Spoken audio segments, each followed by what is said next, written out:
कोकणातील प्रत्येक अपडेट जाणून घेण्यासाठी आजच माझे कोकणच्या सोशल मीडिया प्लॅटफॉर्मला लाईक, फॉलो आणि सबस्क्राईब करा. नमस्कार, मी सागर कदम. माझे कोकणच्या प्राईम टाइम बुलेटिन मध्ये तुम्हा सर्वांचं मनपूर्वक स्वागत करतो. बातमीपत्राला सुरुवात करण्याआधी पाहूयात बातमीपत्रातील महत्त्वाच्या हेडलाईन्स. कोकण रेल्वेमध्ये तरुणीवरती विनयभंग करण्याचा प्रयत्न, पोलिसांनी तरुणाच्या 2 तासात आवळल्या मुसक्या. रेल्वे पोलीस आणि रत्नागिरी पोलिसांची धडक कारवाई. खेडमध्ये घडली हिट अँड रनची घटना, रस्त्यावर चालणाऱ्यांना अल्टो कारने उडवले, दुचाकीला देखील धडक देऊन गाडी चालक फरार. आजपासून सुरू झाली आंगणेवाडी भराडी देवीची यात्रा. यात्रेला कोकणातील आमदार मंत्र्यांची हजेरी. भराडी देवीचे दर्शन घेऊन घेतले आशीर्वाद. निसर्गरम्य श्रीवर्धनचे अस्तित्व धोक्यात, विकासाच्या देखाव्यात निसर्गाचा होतोय ऱ्हास. माकडांचा शहरात तसेच गावांमध्ये हैदोस.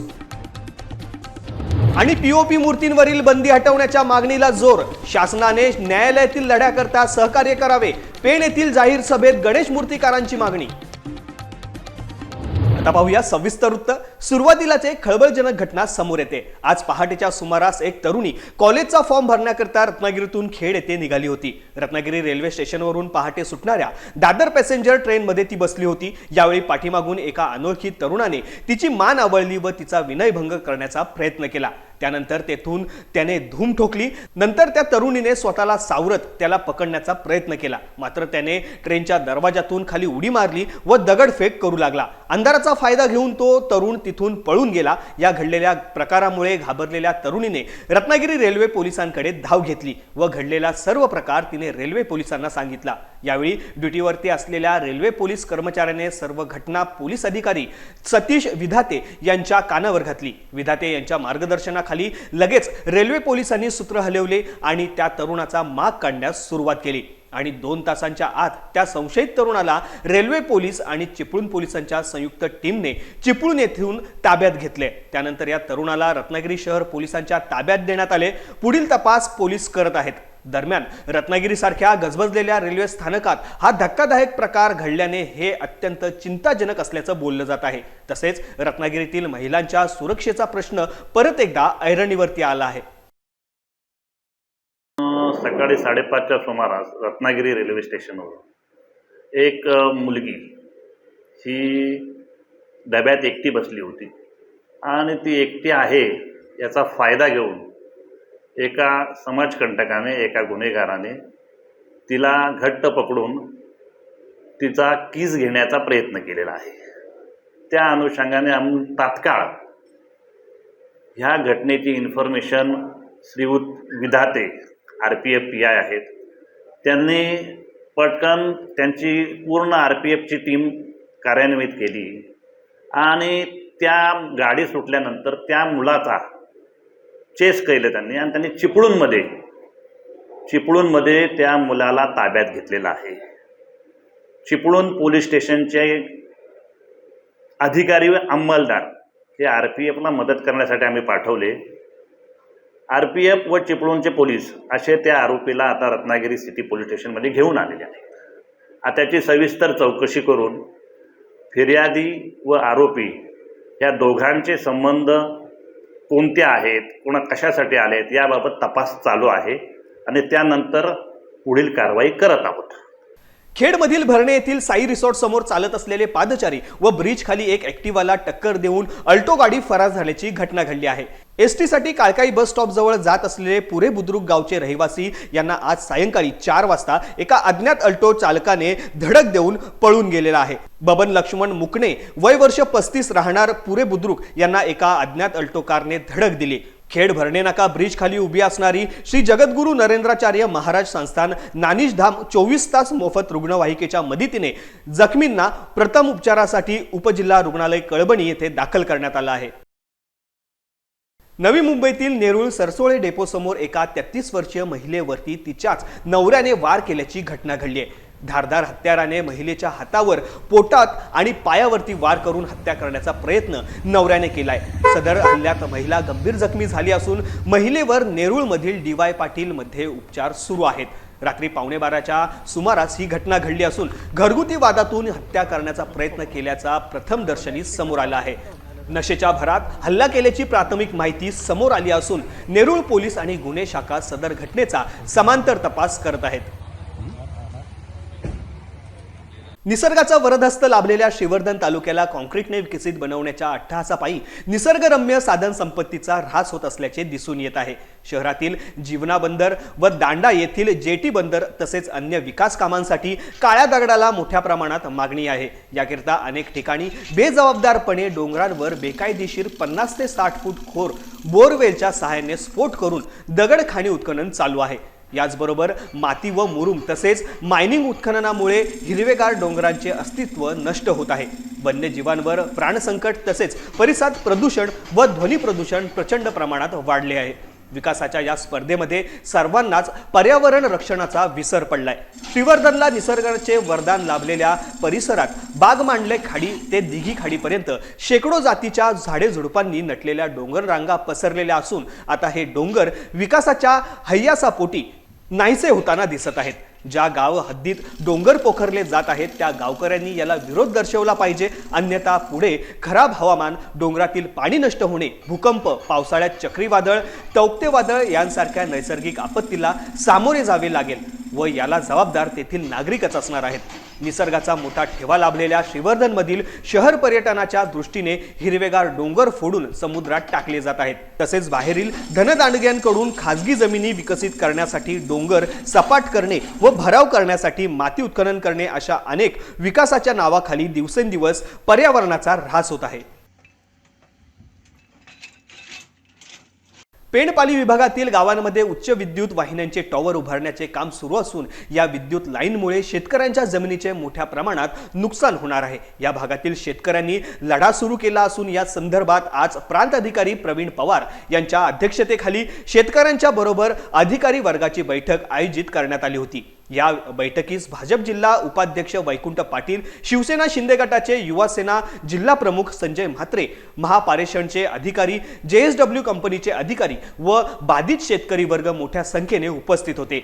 यावेळी शेतकऱ्यांच्या भरपाई संदर्भात अथवा निराकरण होत नाही तोपर्यंत उच्च विद्युत वाहिन्यांचे काम बंदच ठेवा असा इशारा भाजप जिल्हा उपाध्यक्ष वैकुंठ पाटील, शिवसेना शिंदे गटाचे युवा जिल्हा प्रमुख संजय म्हात्रे व शेतकऱ्यांनी प्रांत कार्यालयात झालेल्या बैठकीत अधिकारी वर्गाला दिलाय.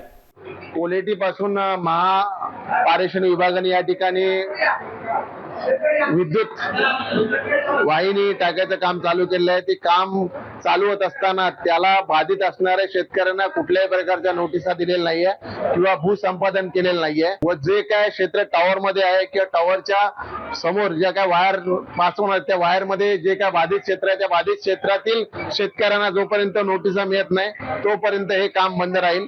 पूर्णपणे कायद्याने आणि व्यवस्थित भूसंपादनाने ही प्रक्रिया चालू व्हायला पाहिजे. परंतु त्या तिथील ठेकेदाराने व अधिकाऱ्याने कुठल्याही प्रकारचं कायदेशीर बाब न घेता आपल्या परस्पर मर्जीने त्या ठिकाणी काम चालू केलेलं आहे. काम बंद करण्याचे आदेश माननीय प्रांताधिकाऱ्यांनी त्या ठिकाणी दिले आहेत. जोपर्यंत शेतकऱ्यांना न्याय मिळणार नाही तोपर्यंत आम्ही स्वस्थ बसणार नाही. परंतु आम्हाला एवढंच सांगायचं आहे की आम्ही जेव्हा यांना अर्ज केले, ग्रामपंचायत मार्फत प्रत्येक सरपंचाने अर्ज केलेत, त्यावेळी शासनाने किंवा प्रशासनाने आमची दखल घेतली नाही. परंतु त्यानंतर आम्ही त्यांना हरकत दाखल केल्या त्यांच्याकडे. कलेक्टर साहेबांकडे गेलो, आमदार महेंद्र दळवी यांच्याकडे गेलो, परत प्रांत साहेबांकडे गेलो, SP कडे गेलो. त्याच्यानंतर मग प्रांत साहेब आमची दखल घेऊन आज ही मिटिंग लावली. ह्या मिटिंग लावल्यानंतर जे काही इथे अधिकारी आले समजा JSW चे, हे काही सक्षम अधिकारी नव्हते किंवा डिसिजन घेणारे अधिकारी नव्हते. त्याच्यामुळे ही काय जी मिटिंग झालेली आहे ही तात्पुरती ठीक आहे, आम्हाला दिलासा म्हणून झालेला आहे. पण ह्याचा काय आम्हाला याचा फायदा काहीच होणार नाहीये. ह्या ज्या मिटिंगचा जो काही निर्णय आमच्या ज्या मागण्या आहेत किंवा ही पूर्ण शेती तुम्ही घ्या आणि नंतर तुम्ही टॉवर टाका, सदर तुम्ही हा काम प्रशासनाने बंद करा. कारण की उद्या ते तिथं माफिया आणि गुंड ठेवलेले आहेत, त्याच्यामुळे भांडणं आणि शेतकऱ्यात वाद होऊ शकते. आमची एवढीच मागणी आहे शेतकऱ्यांची की ही जी पूर्ण खलाटी आहे ही पूर्ण ह्या लाईन मुळे बाधित होणार आहे, पूर्ण खराब होणार आहे. तर पूर्ण शेती घेतल्यानंतर शेतकऱ्यांना आम्हाला न्याय मिळवण्यासाठी प्रशासनाने आणि शासन किंवा इथले असणारे आमदार खासदार सर्व पक्षही एकत्र येऊन ह्या शेतकऱ्यांना न्याय द्यावा एवढीच आमची विनंती आहे.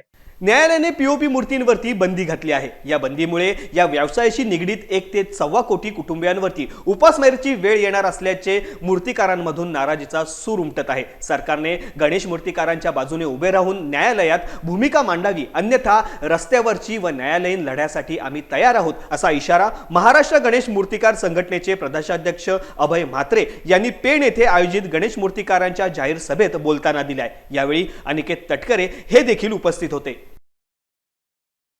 तुम्ही जेव्हा बोलता आपण आमदार आहोत, खासदार आहोत, आमच्यावर प्रेशर येतं, पण आम्हाला प्रश्न सोडवायचा आहे ना, आमच्यावर प्रेशर येतं त्यावेळी। पण प्रेशर येणं हे चांगलं आहे, कारण त्यातूनच लोकांचे प्रश्न तत्परताने या ठिकाणी सुटत असतात। आपण सर्व मंडळी या ठिकाणी प्रयत्न करू आणि आपल्याला जिथपर्यंत होत नाही तिथपर्यंत आपल्याला प्रयत्न करावा लागेल। लढाई सोपी नाही, त्याच्यामुळे लढाई कुठपर्यंत करायची, जिथपर्यंत यशस्वी होत नाही तिथपर्यंत ही लढाई करावी लागेल। पण जर पाहायला गेली तर पीओपीचा वापर हा काही अलीकडच्या कालखंडामध्ये सुरू झालेला नाही। गेले 50 वर्षापासून पीओपीचा वापर केला जातोय आणि शाडूच्या मूर्ती बनवण्याला जेवढा वेळ लागतोय, एक मूर्त जर शाडूची बनत दिवसात असेल तर किमान 20 ते 25 पीओपीच्या मूर्ती दिवसभरामध्ये किंवा त्यापेक्षा जास्ती बनल्या जातात। त्याच्यातनं सुद्धा रोजगाराची संधी तर होतेच, पण आज घरोघरी जे गणेश उत्सव साजरा करण्याला आपण करतो, ह्या वर्षी जर बंदी अशीच राहिली तर सुपारी ठेवून गणेश उत्सव साजरा करावा लागेल अशी वेळ आम्हा भक्तगणांवर येईल। पीओपीच्या मूर्ती जर बंद केल्या तर आम्हाला निश्चितच पुढे लढा हा उभारावा लागेल आणि तो लढा असा असेल की पूर्ण तीव्र असेल। आंदोलन रस्त्यावर उतरायला लागलं तरी चालेल। सरकारने याबाबत ठोस निर्णय घेऊन मूर्तिकारांना या प्रसंगातून वाचवावा। सीपेजांच्या गाईडलाईन प्रत्येकाच्या राज्याप्रमाणे ते ठरवायचं होतं, परंतु महाराष्ट्र सरकारने अहवाल न देता नागपूर खंडपीठाने फक्त सांगितलं होतं तुम्ही विसर्जनावर काम करा, पण विसर्जनावर काम न करता महाराष्ट्र सरकारने 3 वर्ष हे अहवाल लावलं। अहवाल सादर न करता या आमच्या पीओपी बंदीवरचा निर्णय घेतलेला आहे सरकारने। प्रथम तर सांगायचं म्हणजे बीजेपी सरकार आहे, हिंदूचं सरकार आहे, आणि आज हिंदूचं सरकार असताना हिंदूच्या सणावरच का प्रत्येक बंदी येतो?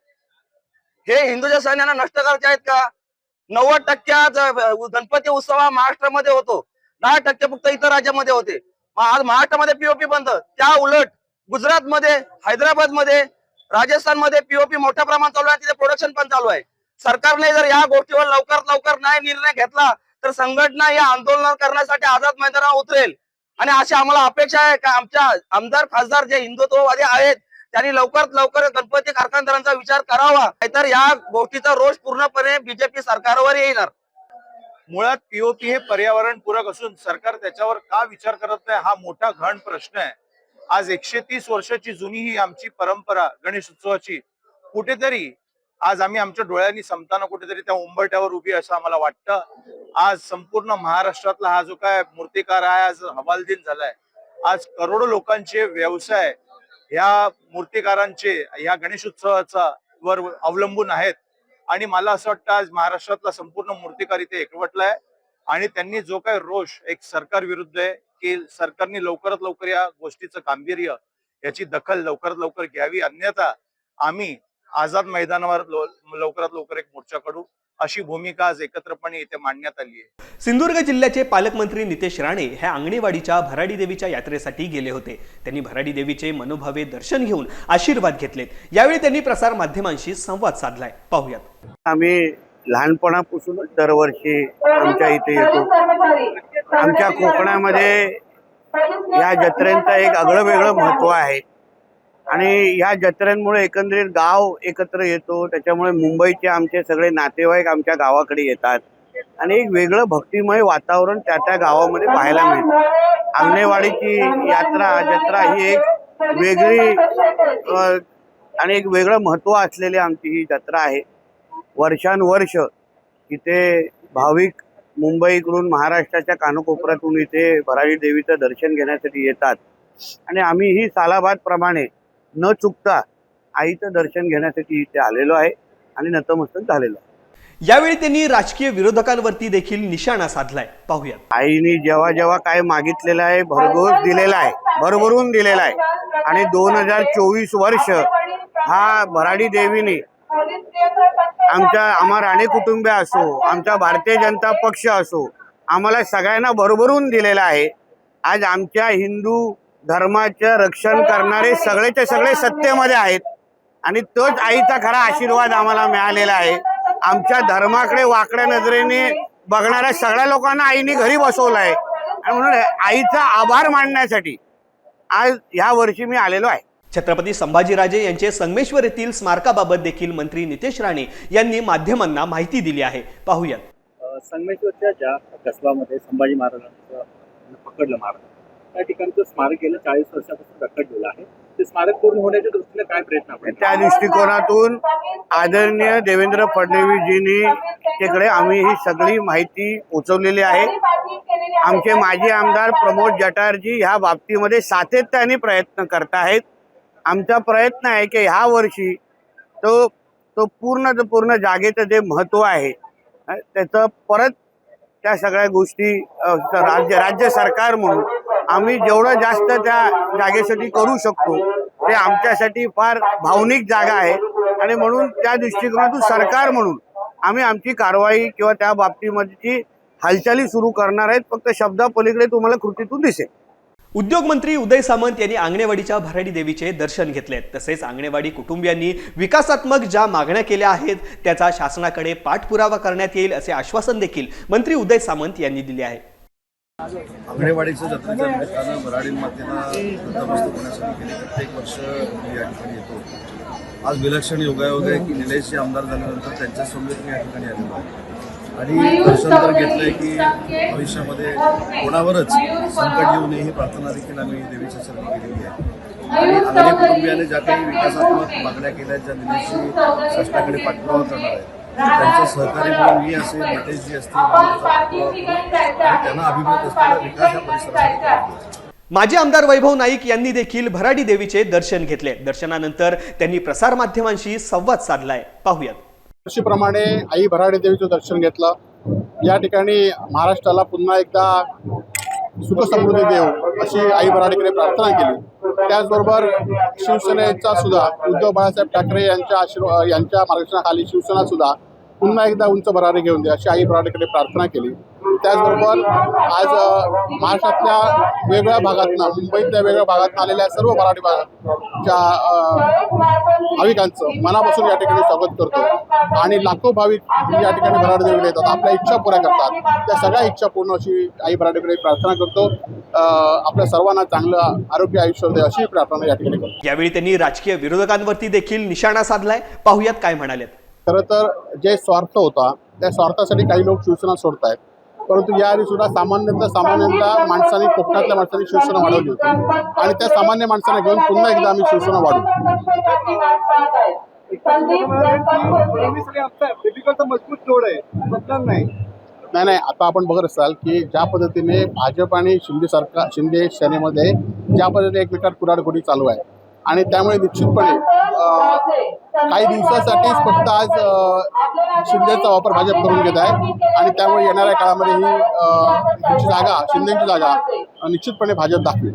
नाही, आता या सरकारमध्ये कोणच राजीनामा देत नाही.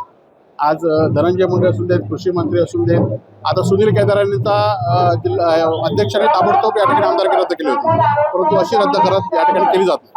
रायगडच्या पोलादपूर तालुक्यातील उंबरट येथे नरवीर सुभेदार तानाजी मालुसरे यांचा 355वा शौर्य दिन व पुण्यतिथी कार्यक्रम पार पडला. रायगड जिल्हा परिषद व उंबरट ग्रामस्थ यांच्या संयुक्त विद्यमाने विविध शिवकालीन व वैचारिक कार्यक्रमांनी हा कार्यक्रम पार पडला. पुण्यतिथी निमित्त समाधी स्थळ फुलांनी सजवण्यात आले होते. यावेळी रोजगार हमी व फलोत्पादन मंत्री भरत गोगावले यांनी नरवीर तानाजी मालुसरे यांच्या समाधीला अभिवादन करून त्यांचे शौर्य कथन केले. यावेळी सुभेदार तानाजी मालुसरे यांचे 13वे वंशज रायबा मालुसरे उपस्थित होते. पुण्यतिथी निमित्त उंबरट येथे सलग 2 दिवस विविध कार्यक्रमाचे आयोजन करण्यात आले आहे.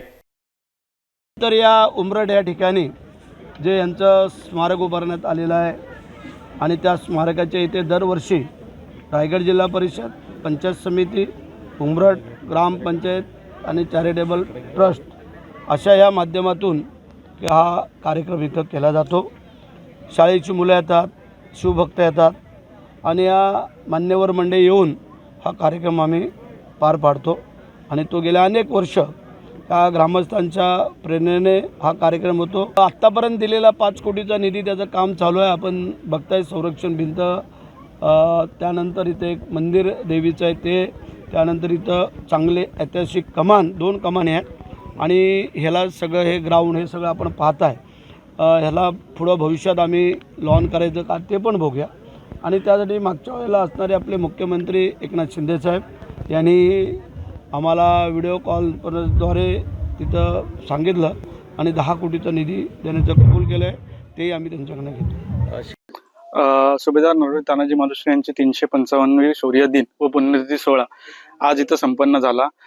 दरवर्षीप्रमाणे 2 दिवसाचा हा सोहळा व उत्सव असतो. त्यामध्ये विविध शाळेचे नाट्य व गीत शिवगीतवरती त्यांचे नाटक व नृत्य असतं.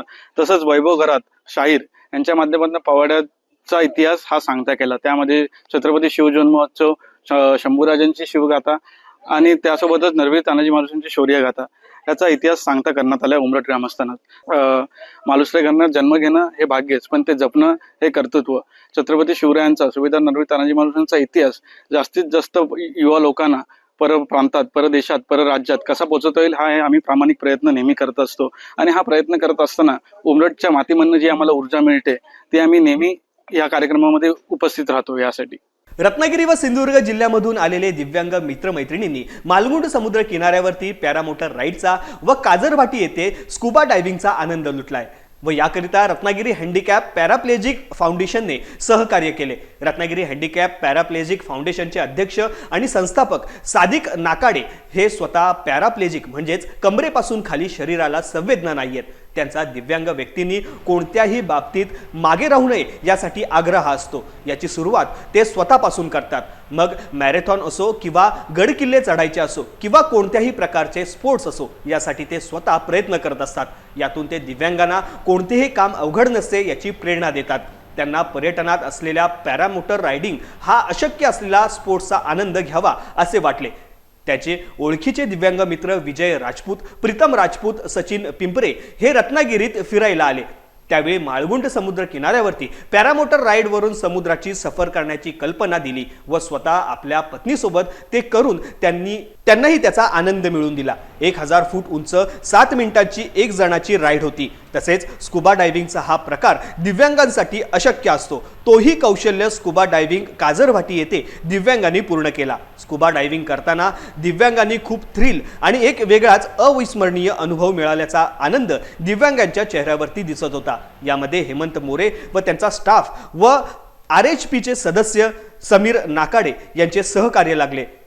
या अनोख्या उपक्रमाबद्दल दिव्यांगांनी आनंद व्यक्त केला.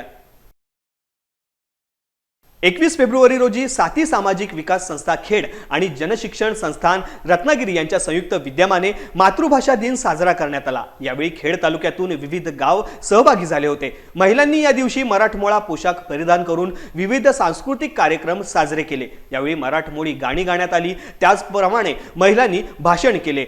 त्याप्रमाणे मराठमोळे नृत्यही सादर करण्यात आले. वेगवेगळ्या रांगोळ्या काढण्यात आल्या. एकंदरीत दिवसभर वेगवेगळे कार्यक्रम घेऊन हा दिवस साजरा करण्यात आला. यावेळी जनशिक्षण संस्थान रत्नागिरी येथील निशा मॅडम उपस्थित होत्या आणि संपूर्ण कार्यक्रम व्यवस्थितरित्या पार पाडण्यात आला म्हणून साथी संस्थान खेडच्या अध्यक्षा नयना जाधव यांनी सर्वांचे आभार मानले व कार्यक्रमाची सांगता करण्यात आली. समजून गेलं म्हणजे बाबा इंग्लिश प्रमाणेच मराठीवरही फोकस कर. आपली मराठी भाषा ही जगात सर्वात श्रेष्ठ आहे, त्यामुळे तुला ती आलीच पाहिजे. तू कुठेही गेला जगाच्या पाठीवरती तुला बाकीच्या सगळ्या भाषा येतील, पण मराठी भाषा ही आलीच पाहिजे. हे आपण मुलाच्या मनावर बिंबवलं पाहिजे. या बातमीसह आता बातमीपत्रामध्ये वेळ झाली इथेच थांबण्याची. कोकणात घडणाऱ्या घडामोडींची इत्थंभूत माहिती मिळवण्यासाठी आणि अपडेट जाणून घेण्यासाठी तुम्ही पाहत राहा फक्त माझे कोकण.